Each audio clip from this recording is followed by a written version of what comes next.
Hello friends, welcome to Educational Insight. दोस्तों, बात कर रहे हैं बेसिक शिक्षा परिषद के नियंत्रणाधीन उत्तर प्रदेश के परिषदीय विद्यालयों में तबादले या समायोजन की कार्रवाई गतिमान है। इसके तहत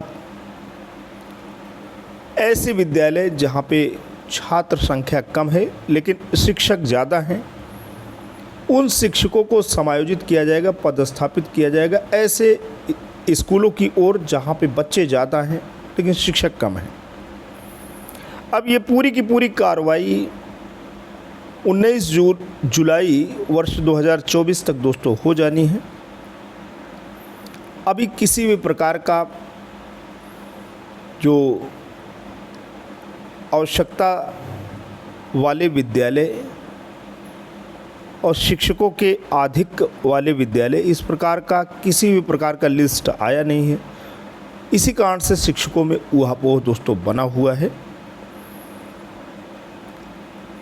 दोस्तों, आरटीई का जो रूल्स है, राइट टू एजुकेशन एक्ट का रूल्स है, वो ये कहता है कि अगर किसी भी परिषदीय प्राथमिक विद्यालय में 151 बच्चे पंजीकृत हैं तो वहाँ ऑटोमेटिकली हेडमास्टर का पद सृजित हो जाएगा।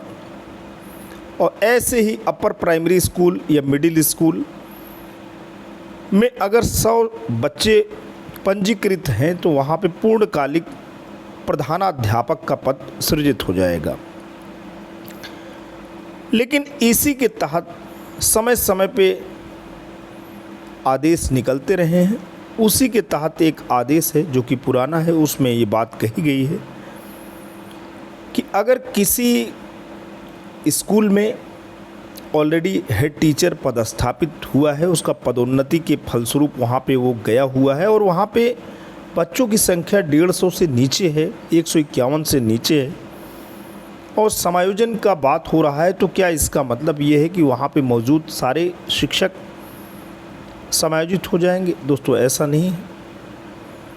इसमें ऑलरेडी जो हेड टीचर है वो वहाँ पे रहेगा और उसका जो असिस्टेंट टीचर है वो समायोजन के दायरे में आ जाएगा। कतिपय व्यवहारिक समस्याएं भी हैं। कहीं कहीं पे दोस्तों देखने को आया है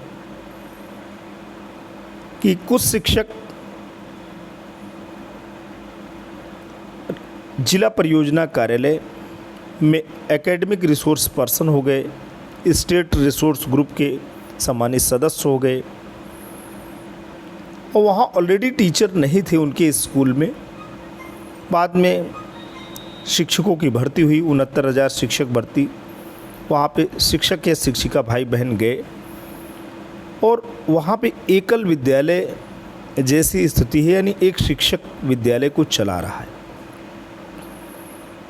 अब ऐसी स्थिति में वहाँ पे छात्र संख्या अभी भी मान लीजिए कम है, छात्र संख्या इसके अनुरूप नहीं है कि वहाँ 2 शिक्षक रह सकें। ऐसी स्थिति में जो बाद गया शिक्षक है, जो विद्यालय की व्यवस्था को देख रेख कर रहा है, नियमानुसार दोस्तों वो समायोजन के दायरे में होगा और जो व्यक्ति वहाँ पे हेड टीचर के पद पे है और या सीनियर मोस्ट टीचर के पोस्ट पे है, संस्था प्रधान है और वो परियोजना में प्रतिनियुक्ति के पद पे कार्य कर रहा है या विद्यालय से पदस्थापित होकर के जिला परियोजना कार्यालय में कार्य कर रहा है, ऐसी स्थिति में विद्यालय से जो कनिष्ठ शिक्षक होगा उसके हटने से विद्यालय बंद करने की स्थिति में होगा। समस्या आएगी, व्यवहारिक समस्या है, इसका समाधान भी होना चाहिए। ऐसी स्थिति में खंड शिक्षा अधिकारी या जो सक्षम अधिकारी हैं उन्हें उस विद्यालय की व्यवस्था को सुचारू रूप से चलाने के लिए शिक्षक की व्यवस्था करनी होगी या जिला परियोजना कार्यालय में जो एकेडमिक रिसोर्स पर्सन है उन्हें प्रत्यावर्तित करना होगा मूल विद्यालय की तरफ। ऐसे ही कुछ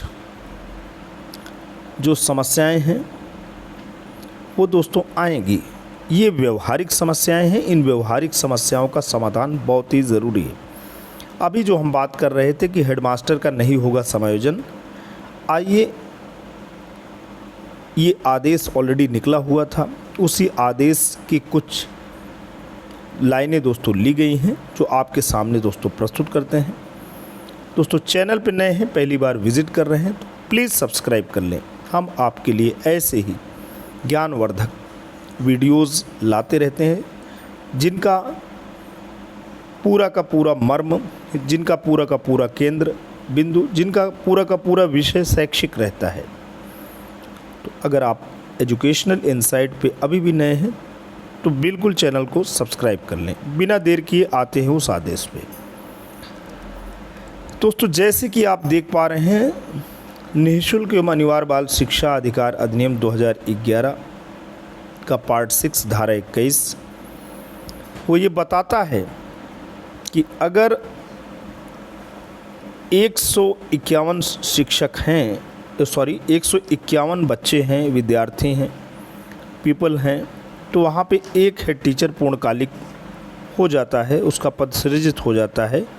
ऐसे ही जहाँ पे 100 बच्चे हैं वहाँ पे एक पूर्णकालिक हेड टीचर का पद रहता है। लेकिन यहाँ पे बात हो रही है कि उल्लेखनीय है कि RTE एक्ट 2009 में प्राथमिक विद्यालयों हेतु 150 छात्र संख्या तथा उच्च प्राथमिक विद्यालय हेतु 100 से कम छात्र संख्या पर प्रधानाध्यापक के पद का प्राविधान नहीं है, ये RTE का नियम कहता है। किंतु उत्तर प्रदेश बेसिक शिक्षा परिषद द्वारा संचालित विद्यालयों में जहां पूर्व से सृजित प्रधानाध्यापक के पद पर प्रधानाध्यापक कार्यरत हैं, उन्हें हटाया नहीं जाएगा। अर्थात यदि किसी विद्यालय में 58 बच्चे कार्यरत हैं तथा संप्रति पूर्व से उक्त विद्यालय में एक हेडमास्टर कार्यरत है, तो RTE के अनुसार निर्धारित कुल 2 पदों में प्रधानाध्यापक को न हटाते हुए एक सहायक अध्यापक पदस्थापित किया जाएगा। तो दोस्तों यहाँ पे हेडमास्टर साहब काम करते रहेंगे जो पहले से वहाँ पे सेवारत रहे हैं, पदोन्नति का लाभ पाए हैं। विद्यालय की व्यवस्था उनके हाथ में है, मिड डे मील अकाउंट से लेके SMC अकाउंट उनके हाथ में है। कुल मिलाकर के विद्यालय का पूरा विकास उनके हाथ में है। ऐसी स्थिति में समायोजन की प्रक्रिया में उनको सुरक्षित रखा जाएगा और उनका जो सहायक शिक्षक है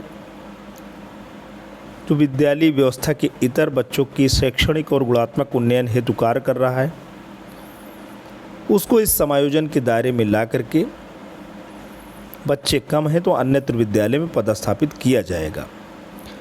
तो दोस्तों ये रहा आपके सामने एक उदाहरण और एक नियमों के अंतर्गत जो बात है, जो किसी समय आदेश निकला था उसका कटिंग। ऐसे ही हम आपके सामने वीडियो लेके आते रहेंगे। समायोजन की कार्यवाही, समायोजन की जो एक्सप्रेस है वो मंथर गति से दोस्तों चल रही है। देखना ये है कि आने वाला 19 जुलाई शिक्षकों को पदस्थापित कर देता है या कोई ऐसी व्यवस्था बनती है कि शिक्षक इस पूरी की पूरी प्रक्रिया को बाधित करने में सफल होते हैं। यदि दोस्तों ऐसी बातें तो दिख नहीं रही हैं, लेकिन लोग प्रयासरत हैं। आने वाला समय बताएगा कि उनका प्रयास रंग लाता है या नहीं, या बुनियादी शिक्षा के क्षेत्र में जो ये विसंगति और विद्रूप व्यवस्था है वो ख़त्म होती है। आज के लिए इतना ही। वीडियो पे बने रहें, इसे लाइक करें, शेयर करें और चैनल को सब्सक्राइब करें। जल्द आपके समक्ष नए वीडियो को लेकर पुनः हाजिर होंगे। तब तक के लिए जय हिंद, वंदे मातरम।